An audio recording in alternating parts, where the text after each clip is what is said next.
सन 740 से 741 के बीच उसी दिन से बप्पा रावल ने युद्ध का व्रत ले लिया। न आराम न महल, उसी दिन से बनना शुरू हुआ वह जाल जो आने वाले वर्षों में अरबों को भारत से खदेड़ने वाला था।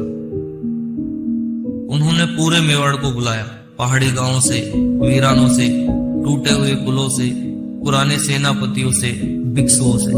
हर जगह संदेश दिया गया कि अब यह युद्ध केवल सिंध का नहीं, यह उस भारत का युद्ध है जिसे मृत्यु की नींद सुला दिया गया। बप्पा रावल ने एक गुप्त केंद्र बनाया जहां युवाओं को तैयार किया गया। कोई ताज नहीं, कोई सिंहासन नहीं, केवल युद्ध शिक्षा, तलवार, भाला, रणनीति, पर्वतीय युद्ध, रेगिस्तानी गुप्त चालें, हर विद्या सिखाई गई और सबसे ऊपर प्रतिशोध का अर्थ सिखाया गया। सन 741 में राजकुमार जयसिंह बप्पा रावल के सबसे करीबी साथियों में से थे। वे प्रत्येक सैनिक को नाम लेकर वे कहानियां सुनाते जो अरबों के हाथों उजड़ चुके थे। कौन कहां मारा गया, कौन कहां से उठाया गया, कौन किस मंदिर की रक्षा करते हुए शहीद हुआ। हर नाम, हर चेहरा वे याद रखते। फिर एक रात बप्पा रावल ने कसम खाई, जब तक यह तलवार अरबों के रक्त से लाल न हो जाए तब तक मैं इसे म्यान में नहीं डालूंगा। यहीं से एक नए युग की शुरुआत हुई। सिंध के जवाब में केवल अब बदला नहीं उठ रहा था, बल्कि एक ऐसी लहर उठ रही थी जो आने वाले समय में अरबों की सल्तनत को हिला देगी। अरबों को यकीन था कि सिंध के बाद हिंद कमजोर है। कासिम मारा गया तो क्या हुआ? अब जजीरा से नए सेनापति आने लगे थे। उनमें सबसे खतरनाक था जुनैद अल मुर्री, जिसने खुरासान से लेकर बलूचिस्तान तक वैदिक गांवों को आग में झोंक दिया था, मंदिरों को जला दिया था और हजारों निर्दोषों का रक्त बहाया था। अब वही जुनैद अपनी तलवार से भारत की धरती को झुकाने चला था। उसकी सेना ऊंटों और घोड़ों पर सवार थी, एक बर्बर बटालियन जो सभ्यता को रोंदने के लिए बढ़ रही थी। जुनैद का आदेश सीधा था, हिंदुस्तान में जहां मूर्तियां दिखे वहां मस्जिद खड़ी करो, जहां वेद सुनाई दे वहां अजान गूंजे और जहां हिंदू दिखाई दे वहां तलवार से रास्ता बनाओ।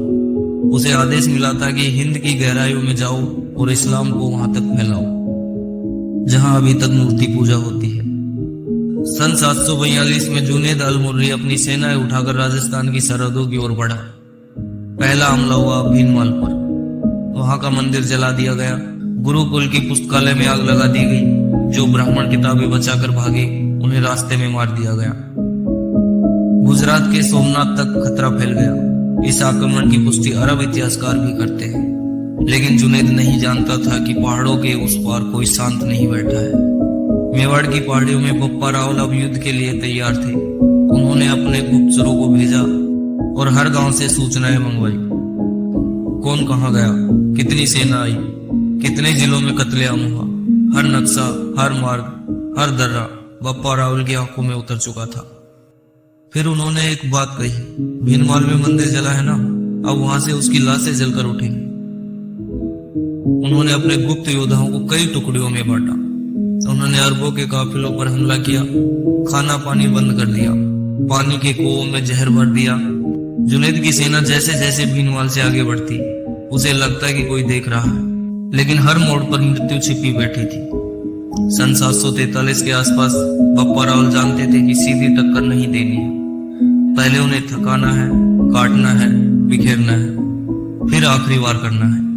ऐसा वार जो सिंध के घावों का जवाब बन सके। युद्ध अभी पूरी तरह शुरू नहीं हुआ था, लेकिन जुनैद को अब मेवाड़ की ओर बढ़ने में डर लग रहा था।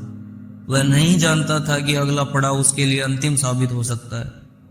लोगों को लगा कि अब कुछ नहीं बचा और सिंध की तरह यह जगह भी इस्लामी सल्तनत की जागीर बन जाएगी। बप्पा रावल ने अपने सैनिकों को एकत्र किया। राजपूत, गुर्जर, भील, हर वह योद्धा जो अब न केवल अपनी मिट्टी की रक्षा करता था, अब वह धर्म की रक्षा के लिए उठ चुका था।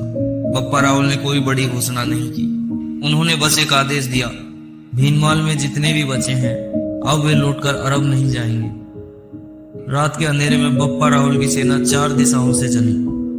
कोई तामझाम नहीं, कोई नगाड़ा नहीं, बस सन्नाटा और मृत्यु की आहट। भीनमाल की पहाड़ियों के पीछे योद्धा उतरे। गुप्त मार्गों से नगर के चारों ओर जाल बिछा दिया गया। अरब सेनाएं आराम कर रही थी क्योंकि उन्हें लगा कि अब कोई विरोध नहीं बचा। सन 1744 की एक रात पहली तलवार चुपके से आई और एक गले को 2 हिस्सों में काट गई। चीख उठी, लेकिन तब तक देर हो चुकी थी। भीनमाल की हर गली में राजपूत सैनिक घुस चुके थे।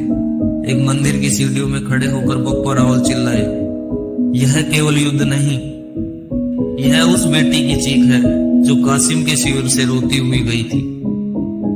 अरब सेनापति बाहर निकला। उसने देखा आग, राख और हिंदुस्तानी तलवारें हर कोने से उसके सिपाहियों की गर्दन उड़ा रही थी। उसने भागने की कोशिश की, लेकिन बप्पा रावल ने उसे बीच बाजार में धर लिया और बोला, तू वह नहीं जिसने राजा दाहिर को मारा, लेकिन तू उसका वारिस है। अब तेरा जवाब मैं हूं। और फिर बिना देर किए उन्होंने उसकी गर्दन काट दी। भीनमाल की जमीन जो कुछ दिन पहले तक हिंदुओं के खून से लथपथ थी, अब वहां अरबों का खून बह रहा था। सुबह जब सूर्य निकला तो पहली बार लोगों ने देखा कि मंदिर फिर से खुला है। गुरुकुल के बच्चे वापस लौटे और उसकी सीढ़ियों पर बैठे हैं। बप्पा रावल की तलवार खून से सनी थी, लेकिन उनकी आंखों में शांति थी। सन 1744 के अंत में राजकुमार जयसिंह उस मंदिर की दहलीज पर आए और बप्पा रावल के चरणों में गिर पड़े और बोले, आज मेरे पिता को न्याय मिला। बप्पा रावल ने उन्हें उठाया और कहा, यह शुरुआत है, अभी सिंध बाकी है।